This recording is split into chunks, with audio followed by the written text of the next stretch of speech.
രജനി മാപ്പ് പറയാതെ അവൻ നാളെ സ്റ്റേജിൽ കയറില്ലെന്ന് പറഞ്ഞാ പോയിരിക്കുന്നത്. അലക്സാണ്ടർ പറഞ്ഞതാ. രജനി എന്തിനാ മാപ്പ് പറയുന്നത്? മര്യാദയോട് കാണിച്ച അവനല്ലേ?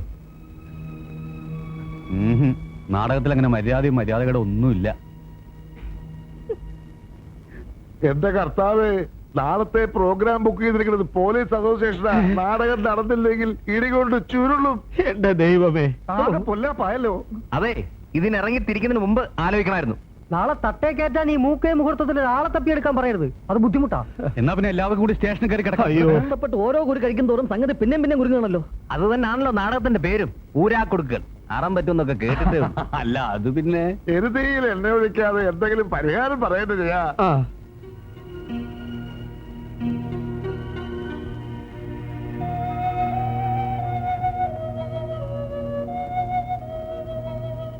ഞാൻ കാരണം നാടകം മുടങ്ങണ്ട.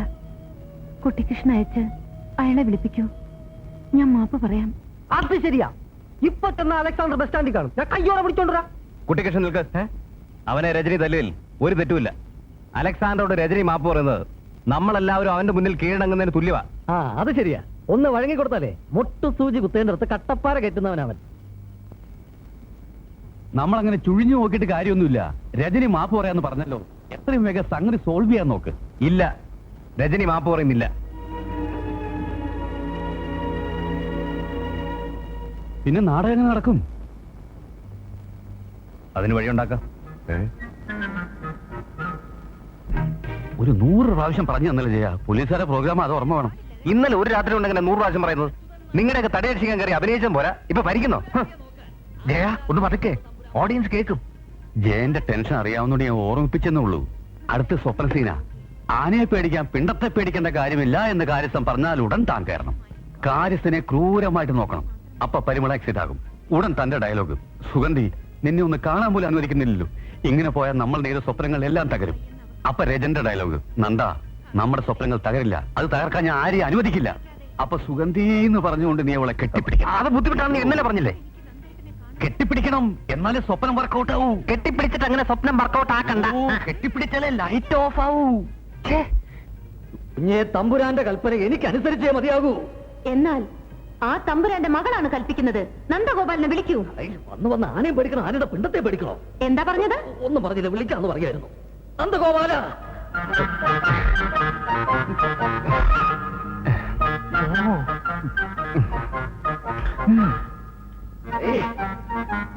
അനുസരണശീലവും ഇപ്പൊ ഇല്ലാണ്ടായി. വിളിച്ചാലും വരാണ്ടായി. ഒന്നുകൂടെ വിളിച്ചു നോക്കല്ലേ? നന്ദഗോപാല, ഇപ്പോഴെങ്കിലും വന്നല്ലോ. സുഗന്ധി, നിന്നെ ഒന്ന് കാണാൻ പോലും അനുവദിക്കുന്നില്ല. ഇങ്ങനെ പോയാൽ നമ്മൾ ചെയ്ത സ്വപ്നങ്ങളെല്ലാം തകരും. നന്ദേട്ടാ, നമ്മുടെ സ്വപ്നങ്ങൾ തകരില്ല. അത് തകർക്കാൻ ഞാൻ ആരെയും അനുവദിക്കില്ല. സുഗന്ധി, നന്ദേട്ടാ,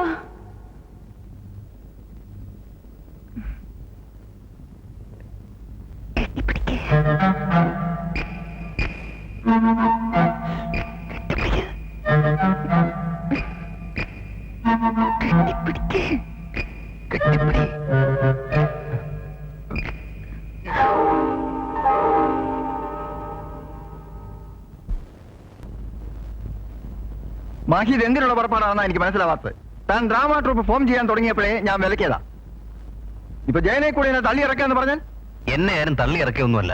അച്ഛനും ഫ്രണ്ട്സും മറ്റുള്ളവരുടെ മുന്നിൽ നാണം കിടുന്ന ഒരു അവസ്ഥ വന്നപ്പോ കുറ്റപ്പെടുത്തി ഒഴിഞ്ഞു നിൽക്കാൻ എനിക്ക് കഴിഞ്ഞില്ല. അതുകൊണ്ടാണ് എനിക്ക് അഭിനയിക്കേണ്ടി വന്നത്. That's true. ബട്ട് മാലിനിക്ക് അത് ഒട്ടും ഇഷ്ടപ്പെട്ടിട്ടില്ല. നാടകം കണ്ടായതോ ഫ്രണ്ടാ അവളെ ടെലിഫോണിൽ വിളിച്ച് അറിയിച്ചത്. ആ പെണ്ണിനെ കെട്ടിപ്പിടിച്ചെന്നോ എന്തൊക്കെയോ ആഭിജാത്യമുള്ളവർക്ക് ചേർന്ന പണിയാണോ നീ കാണിച്ചത്? ഒരു നാടകത്തിൽ അഭിനയിച്ചു എന്ന് കരുതി ഇളകി പോകുന്ന അന്തസ്സും ആഭിജാത്യം ഒന്നുമല്ല ഈ കുടുംബത്തിനുള്ളത്. വേണ്ടാതീനം കാണിച്ചിട്ട് നീ എന്നോട് അതിനാവർത്തം പറയുന്നു. അവൻ പറഞ്ഞതിൽ എന്താ തെറ്റ്? ജയൻ ഇന്നലെ സ്റ്റേജിൽ കയറേണ്ടി വന്ന സാഹചര്യം ഞാൻ തന്നോട് വിശദമായി പറഞ്ഞതല്ലേ? ആ, നടന്നത് നടന്നു. മേലിൽ ഇത് ആവർത്തിച്ചില്ലെങ്കിൽ മാത്രം ജയൻ അങ്ങോട്ട് വന്നാൽ മതിയെന്നാ അവൾ എന്നോട് പറഞ്ഞയച്ചത്. ജയൻ എന്ത് പറയുന്നു? നാടകത്തിൽ തുറന്ന് അഭിനയിക്കാനൊന്നും ഞാൻ ഉദ്ദേശിച്ചിട്ടില്ല. പക്ഷെ മേലിൽ അഭിനയിക്കില്ലെന്ന് മാലിനിക്ക് ഉറപ്പ് കൊടുക്കണമെന്ന് പറഞ്ഞ സ്ഥിതിക്ക് ഈ സീസൺ അവസാനിക്കുന്നതിന് അഭിനയിക്കാൻ തന്നെ തീരുമാനിച്ചു. നീ എന്ത് വിട്ടിട്ടായി പറയണേ? വിട്ടിസമൊന്നുമല്ല, ശരിക്കും ആലോചിച്ചിട്ട് തന്നെയാ. ഇനി ഈ കല്യാണം തന്നെ മുടങ്ങിപ്പോയെന്ന് കരുതി ഞാൻ പൊട്ടിക്കരയാനൊന്നും പോകുന്നില്ല. സോനെ,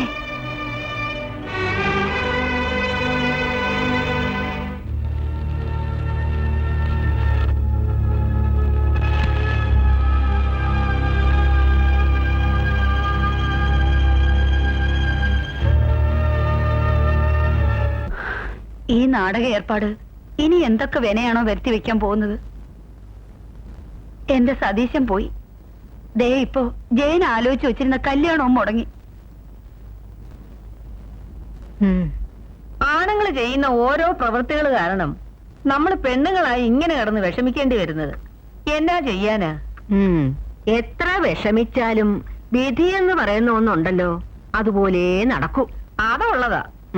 ഏതായാലും നാടകമെന്നും പറഞ്ഞ് നനഞ്ഞിറങ്ങിയതല്ലേ, ഇനി പൂതി തീർന്ന് കുളിച്ചു കയറട്ടെ.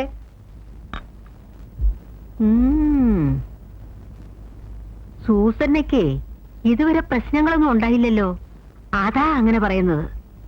രജനികാരണ ജയേട്ടന്റെ കല്യാണം മുടങ്ങിയെന്ന് ആരാ പറഞ്ഞേ? അലക്സാണ്ടർ പോയതുകൊണ്ടല്ലേ തമ്പിസാറിന്റെ മോന് അഭിനയിക്കേണ്ടി വന്നത്? അതുകൊണ്ടല്ലേ ആ പെണ്ണിന്റെ വീട്ടുകാര് ആലോചന വേണ്ടെന്ന് വെച്ചത്? ഓ അങ്ങനെ. ആ പൊങ്ങച്ചക്കാരിയായിട്ടുള്ള കല്യാണം നടക്കാത്തത് തന്നെ ഭാഗ്യം. ജയേട്ടന് ഒട്ടും ഇഷ്ടമല്ലായിരുന്നു. സത്യം പറഞ്ഞ രജനി കാരണം ജയേട്ടൻ രക്ഷപ്പെട്ടു.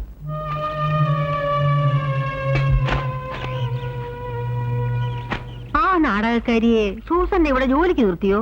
ഓ മോളിക്കുട്ടിയുള്ളപ്പോ ഇവിടെ എന്നാത്തിനാ ഒരു ജോലിക്കാരി? നേരം കിട്ടുമ്പോഴൊക്കെ രജനി ഇവിടെ വന്ന് എന്തെങ്കിലുമൊക്കെ സഹായിച്ചു തരും. വേണ്ടാന്ന് പറഞ്ഞാ കേക്കത്തില്ല. നല്ല അടക്കം ഒതുക്കമുള്ള പെണ്ണാ. ഏതോ പേര് കേട്ട കുടുംബത്തിലേതാ. ഗതികേട് കൊണ്ട് നാടകത്തിന് ഇറങ്ങിയതാ.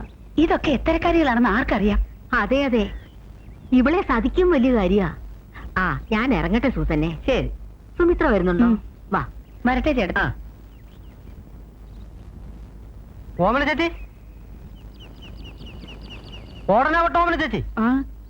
എന്തേ അവിടെ റിഹേഴ്സൽ നടക്കുമ്പോ ചേച്ചി ഇവിടെ നിന്ന് ഉറങ്ങിയാൽ എങ്ങനാ? ചേച്ചി കയറേണ്ട സമയമായി ചെല്ലേ. ഇനി എന്തോന്ന് റിഹേഴ്സല്? ജയന്തിക്കും ജയമോഹൻ സാറിന് ഒരു ദിവസത്തെ റിഹേഴ്സലേ കൊടുത്തുള്ളൂ. അലക്സാണ്ടറേക്കാൾ നന്നായി ജയൻ സാർ അഭിനയിച്ചെങ്കിലും ഇന്നലത്തെ കളി ഒരു ഞാണിന്മേൽ കളിയായിരുന്നു. പക്കാ റിഹേഴ്സൽ കൊടുത്ത് നാടകം ഒന്ന് മുറുക്കിയെടുത്തില്ലെങ്കിൽ അഭിപ്രായം പോകും. ഇങ്ങനെ വരുന്നവർക്കും പോകുന്നവർക്കും ഒക്കെ റിഹേഴ്സൽ നിന്ന് കൊടുക്കാനേ എന്നെ കിട്ടില്ല. ഞാൻ സ്റ്റേറ്റ് അവാർഡ് വെച്ച നടിയാ. ഒത്തിരി റിഹേഴ്സൽ എടുത്താൽ കിട്ടിയ സ്റ്റേറ്റ് അവാർഡ് സർക്കാർ തിരിച്ചു മേടിക്കുമോ? മേടിക്കും. എനിക്ക് പകരെ ഡൂപ്പിട്ട് ചെയ്യാൻ പറ. ചേച്ചി ദേഷ്യപ്പെടണ്ട, ചേച്ചിയുടെ ഭാഗം ഞാൻ അഭിനയിച്ചോളാം.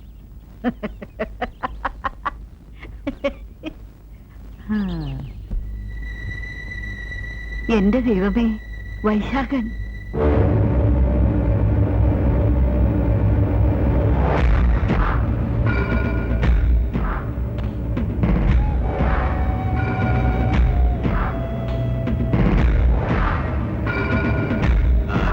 ആ ഡയലോഗ് അത്ര ഓവറാക്കണ്ട, നാച്ചുറൽ ആവണം. അല്പം കൂടെ കൺട്രോൾ ചെയ്യണം. വൈശാഖം വരുന്നു. നിങ്ങൾക്ക് എന്ത് പറ്റി ഓമനെ?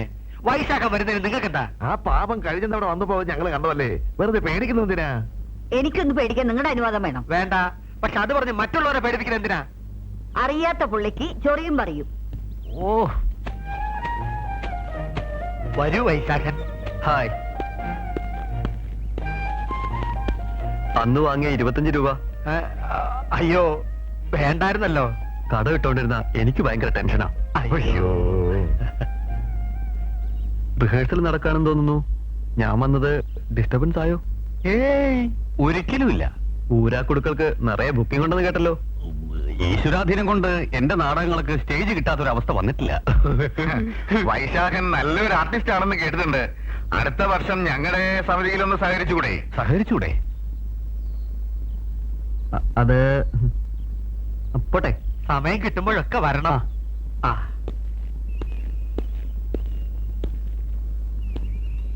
ഒരു മിനിറ്റ്. ആ. ഞാൻ ഇത്രയും ദൂരത്തുനിന്ന് ഇവിടം വരെ വന്നിട്ട് എന്റെ ഭാര്യ ഒന്ന് ഇറങ്ങി വന്നു.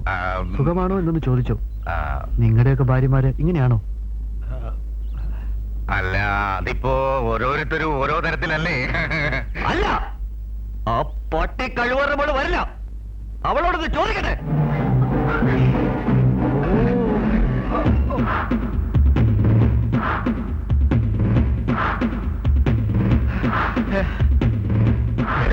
വന്നേ വന്നേ.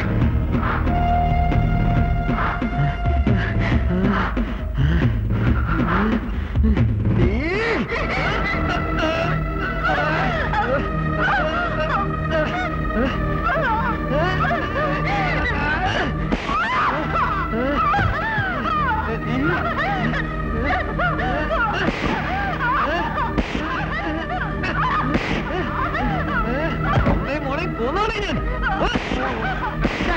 വിടൂ. ഒന്നും ചെയ്യരുത്. ഒന്നും ചെയ്യരുത്. വിടൂ. വിടാനാ പറഞ്ഞേ.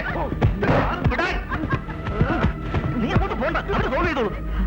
വിടൂ. അമ്മേ. എന്താ ഇത് എന്താ ഇത് ഒരു വീഴ്ച.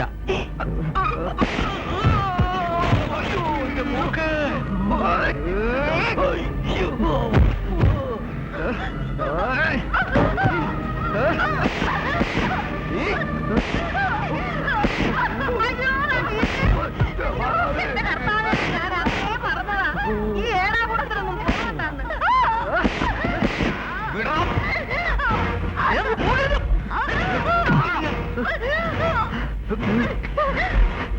എന്റെ ഭാര്യ തന്നെ നിനക്കെന്താണ്? എന്റെ ഭാര്യ നിന്റെ വീട്ടിൽ കൊണ്ടിട്ട്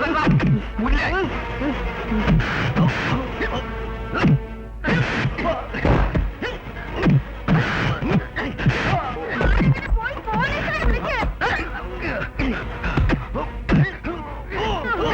നേരെ നിൽക്കാൻ.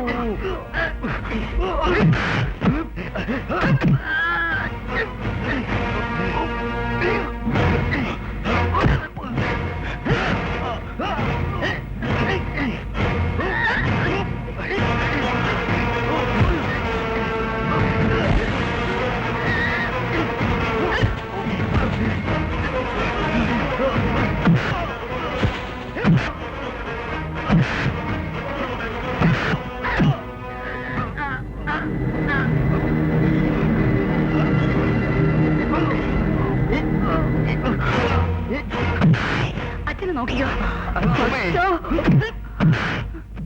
കുട്ടിക്ക് എന്തെങ്കിലും പറ്റിയോ ഒന്നുമില്ല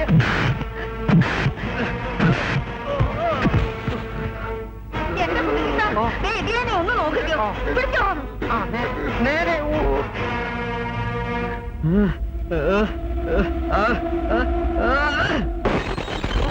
അടുത്തേക്ക് വരരുത്. അടുത്തേക്ക് വരരുത്.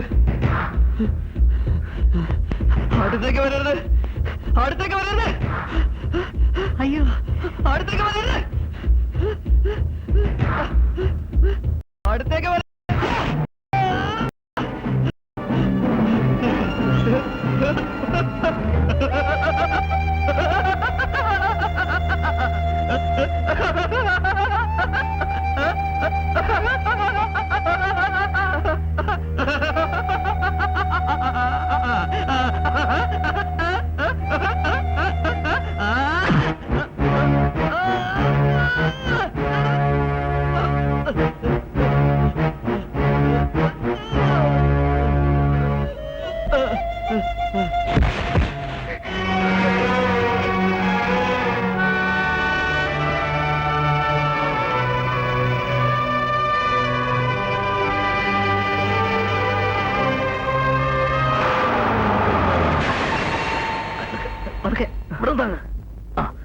സൂക്ഷിച്ചേ.